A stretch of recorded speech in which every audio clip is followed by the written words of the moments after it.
Good afternoon, class. Chapter 8, the D and F block element. In last lecture, we have completed chapter 7, the P block element. Now we have start our new chapters D and F block element. First of all, introduction about D and F block element. The D block of the periodic table contains the element of the groups 3 to 12 in which the d orbitals are filled in each of the 4 long period. Student एक वस्तु ध्यान में रखो, last lecture में આપણે P block completely ભણ્યા કે જેની અંદર 13 થી લઈને 18 સુધીના જે ગ્રુપ હતા. ફર્સ્ટ ઓફ ઓલ હું તમને મોડર્ન પીરિયોડિક ટેબલ છે એની હિન્ટ આપી દઉં છું. Everyone in modern periodic table total group કેટલા છે? ગ્રુપ મીન્સ જે વર્ટિકલ લાઈન હોય ને એના ગ્રુપ કહેવાય અને હોરિઝોન્ટલ જે લાઈન હોય એને રો કહેવાશે. તો અહીંયા આપણે ગ્રુપની વાત કરીએ તો ગ્રુપ છે 1 to 18 અને રો ટોટલ રો કેટલી છે? તો 7 રો છે. બરાબર. હવે એવરીવન નો કે 1 2 ગ્રુપ નંબર 1 અને 2 જે બે ગ્રુપ છે ઈ કયા છે? તો S block element. જેમાં first group it is known as alkali group and second group it is known as alkaline group કે જેની અંદર metal element છે કે જેની last orbit માં +1 and +2 oxidation state છે. next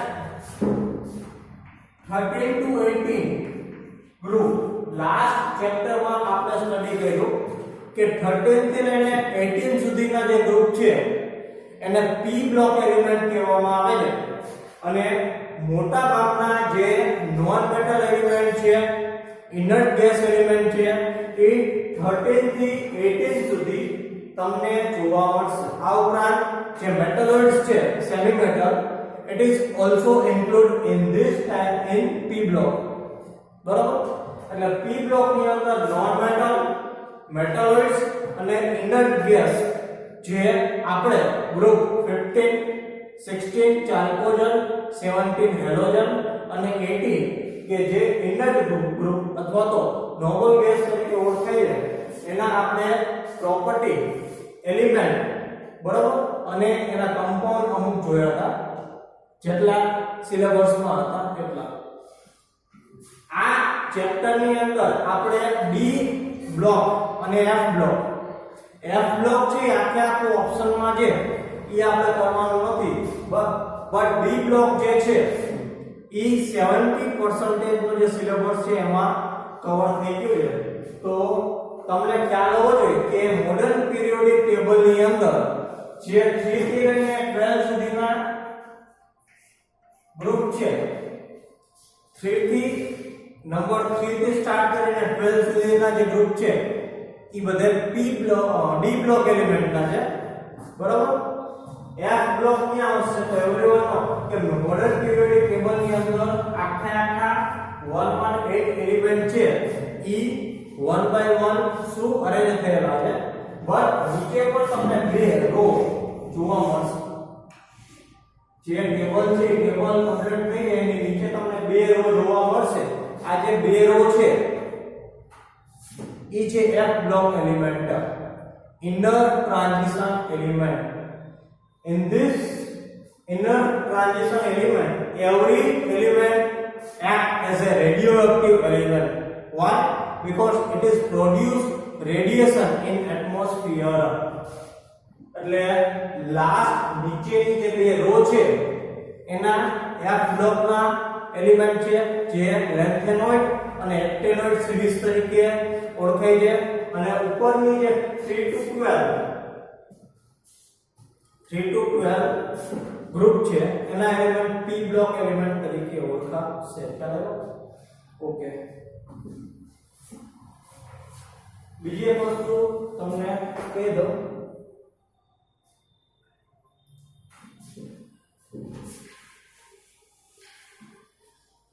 p બ્લોક એલિમેન્ટ ની અંદર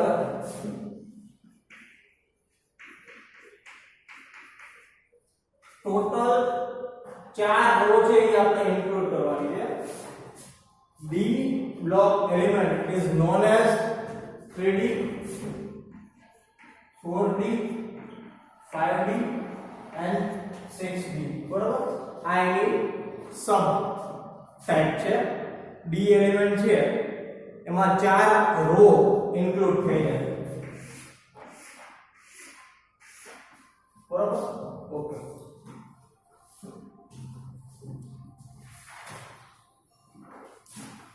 The D block of the periodic table contains element of the group 3 to 12 in which the d orbitals are progressively filled in order of the 4 long period. 3 to 12 ની અંદર જે 4 long row છે એ 4 long row કે જેની વાત કરે છે D block element એની અંદર આવેલા છે. બરોબર? અને F The F block consists of element in which 4f and 5f of orbitals are progressively filled. They are placed in a separate panel at the bottom of the periodic table. The names transition metals and inner transition metals are often used to refer the element of D and F block respectively. હવે first of all એનું જે place છે તો 3 to 12 સુધીના જે group હશે અથવા તો 4 જે હોરિઝોન્ટલ રો હશે 3D 4D 5D અને 6D એની અંદર p બ્લોક એલિમેન્ટ નો સમાવેશ થશે. p block element also known as D block element also known as transition element. અને મોડર્ન પીરિયોડિક ટેબલના બોટમમાં તમને બે રો જોવા મળશે તે છે F block element. F block element is also known as inner transition element. બરોબર? હવે ક્વેશ્ચન થવો છે D block અને F block શું કામ કહેવાય? તો સિમ્પલી આન્સર દઈ દો કે જે કોઈ પણ એલિમેન્ટ હોય તો કોઈ પણ એલિમેન્ટ છે તો એ એલિમેન્ટના જે ઇલેક્ટ્રોનિક કોન્ફિગરેશન હશે એમાં લાસ્ટ ઇલેક્ટ્રોન d ઓર્બિટલમાં ફિલ થયેલો હશે તો એને d બ્લોક એલિમેન્ટ કહેવામાં આવશે. એવી રીતે કોઈ પણ એલિમેન્ટ એવો છે કે જેમાં ઇલેક્ટ્રોનિક કોન્ફિગરેશનમાં લાસ્ટ ઇલેક્ટ્રોન છે જો f ઓર્બિટલમાં ફિલ થયેલો હોય તો એને f બ્લોક એલિમેન્ટ કહેવામાં આવશે. બરાબર? એટલે d બ્લોક શું કામ કહેવાય? તો લાસ્ટ ઇલેક્ટ્રોન d બ્લોકમાં જો ફિલ થયેલો હોય તો એને d બ્લોક એલિમેન્ટ કહેવાય અને લાસ્ટ ઇલેક્ટ્રોન જો f સેલમાં ફિલ થયેલો હોય તો એને f બ્લોક એલિમેન્ટ કહેવાશે. Okay. There are mainly 4 series of transition metals 3D. Scandium થી zinc સુધીની સિરીઝ છે તે 3D સિરીઝ તરીકે ઓળખાય છે. 3D સિરીઝ તરીકે શું કામ ઓળખાય? જેને ફર્સ્ટ સિરીઝ પણ કહેવાય. 3D means કે સ્કેન્ડિયમ થી ઝિંક એટોમિક નંબર 21 to 30 સુધીના જે એટોમિક નંબર વાળા એલિમેન્ટ છે એનો લાસ્ટ ઇલેક્ટ્રોન 3D માં ફિલ થયેલો હશે. બરાબર? હવે તમને એક વસ્તુનો ખ્યાલ આવવો જોઈએ કે d જે ઓર્બિટલ છે એ d ઓર્બિટલ ની અંદર ટોટલ સબસેલ કેટલી 5 1 2 3 4 5. હવે 5 હોય એટલે એક સબસેલ ની અંદર કેટલા ઇલેક્ટ્રોન ફિલ થાય? 2. તો એવી રીતે d ઓર્બિટલ ની અંદર મેક્સિમમ 10 ઇલેક્ટ્રોન છે 5 to the 10 ઇલેક્ટ્રોન છે ફિલ થઈ શકે. ખ્યાલ આવ્યો? એટલે એક વસ્તુ ધ્યાનમાં રાખજો કે 21 થી લઈને 30 ની જે સિરીઝ છે એ હોરિઝોન્ટલ રેમાં અરેન્જ થયેલી છે. સ્કેન્ડિયમ થી લઈને ઝિંક સુધીના એલિમેન્ટ કે જેનો લાસ્ટ ઇલેક્ટ્રોન 3D ઓર્બિટલ ની અંદર ફિલ થયેલો છે એટલા માટે એને 3D અથવા ફર્સ્ટ ટ્રાન્ઝિશન એલિમેન્ટ પણ કહેવાશે. સેકન્ડ સિરીઝ છે 4D સિરીઝ. એક્ટિનિયમ થી લઈને કેડમિયમ. બરોબર? એટલે ધ્યાનમાં રાખજો કે 4D સિરીઝ ની જે ડેફિનેશન થશે એ શું થશે? તો 4D સિરીઝ ની અંદર લાસ્ટ ઇલેક્ટ્રોન 4D સિરીઝમાં આવતા જે એલિમેન્ટ છે એનો લાસ્ટ ઇલેક્ટ્રોન 4d સબશેલ ની અંદર ફિલ થયેલો હશે માટે it is also known as second transition element. 5d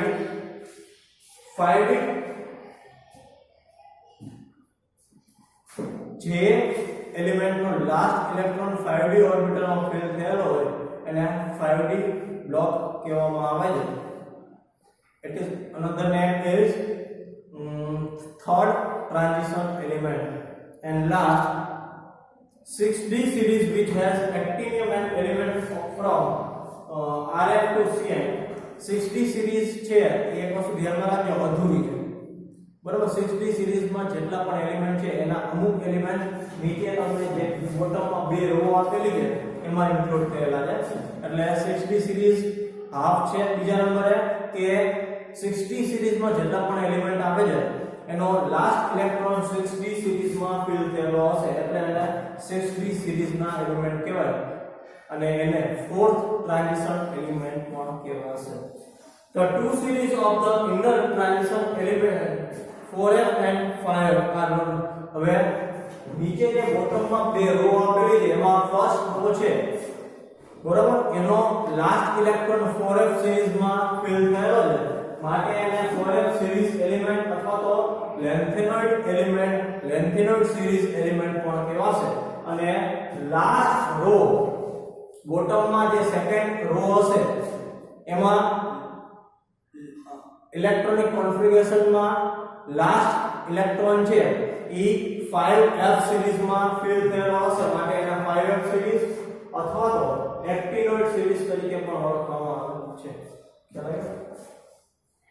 Originally, the name transition metals were derived from the fact that their chemical properties were transition between those of S and P block element.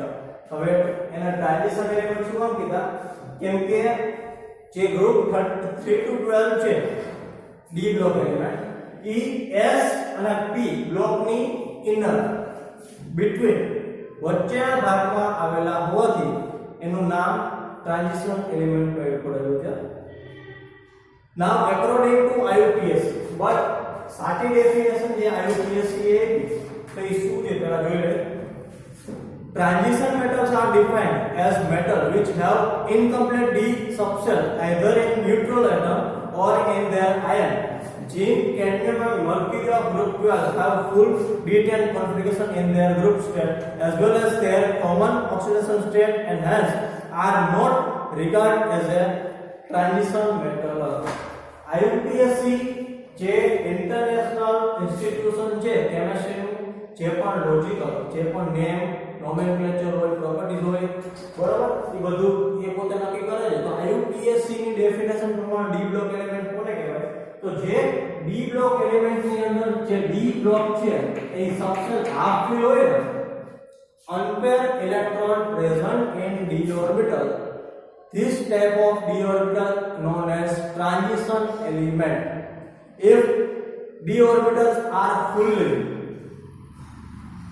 d orbital છે જો fully electron થી ભરેલી હોય તો એને transition element કહેવામાં આવતો નથી. એટલે IUPAC ની ડેફિનેશન એવું કહે છે કે d orbital ની જે સબશેલ છે એ અનપેર ઇલેક્ટ્રોન થી જો ફિલ થયેલી હોય કમ્પલસરી ડી ઓર્બિટલ માં અનપેર ઇલેક્ટ્રોન હોવા જોઈએ.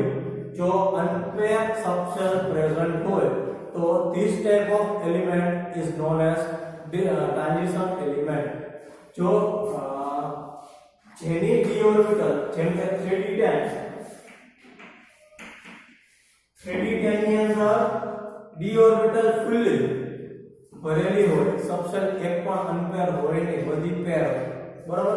તો આ ટાઈપના જે એલિમેન્ટ હશે એ ટ્રાન્ઝિશન એલિમેન્ટમાં હશે જેમ કે ઝિંક, મર્ક્યુરી, કેડમિયમ જેની ઇલેક્ટ્રોનિક કોન્ફિગરેશન 3d10 છે. 3d10 હોવા છતાં એ પોતે એક્સેપ્શન છે ઇન ટ્રાન્ઝિશન એલિમેન્ટ. એનું પ્લેસ ટ્રાન્ઝિશન એલિમેન્ટમાં હોવા છતાં તે પોતે ટ્રાન્ઝિશન એલિમેન્ટ તરીકે ઓળખાતા નથી. યાદ રાખજો MCQ માં પૂછાય છે બરાબર. એનું રીઝન એક જ છે કે IUPAC ની ડેફિનેશન મુજબ જો d ઓર્બિટલ અનપેર ઇલેક્ટ્રોન હોય d સબશેલ અનપેર ઇલેક્ટ્રોન થી ફિલ થયેલી હોય તો એવા એલિમેન્ટ ને કહેવાશે D transition element. But d orbital ફૂલી ઇલેક્ટ્રોન થી ભરેલી હોય 3d10 4d10 5d10 6d10 તો એવા જે એલિમેન્ટ છે એ એનું પ્લેસ ટ્રાન્ઝિશન એલિમેન્ટમાં હોવા છતાં તે પોતે ટ્રાન્ઝિશન એલિમેન્ટ કહેવાશે નહીં. એ બધા એક્સેપ્શન કહેવાશે. The presence of partially filled d and or f orbitals in their atoms makes transition element different from that of the non-transition element. Hence, transition element and their compounds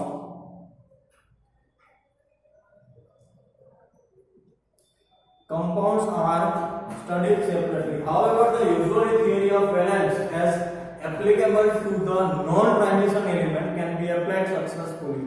Various precious metals such as silver, gold, platinum, and industrial important metals like iron, copper, titanium belong to the transition metal series.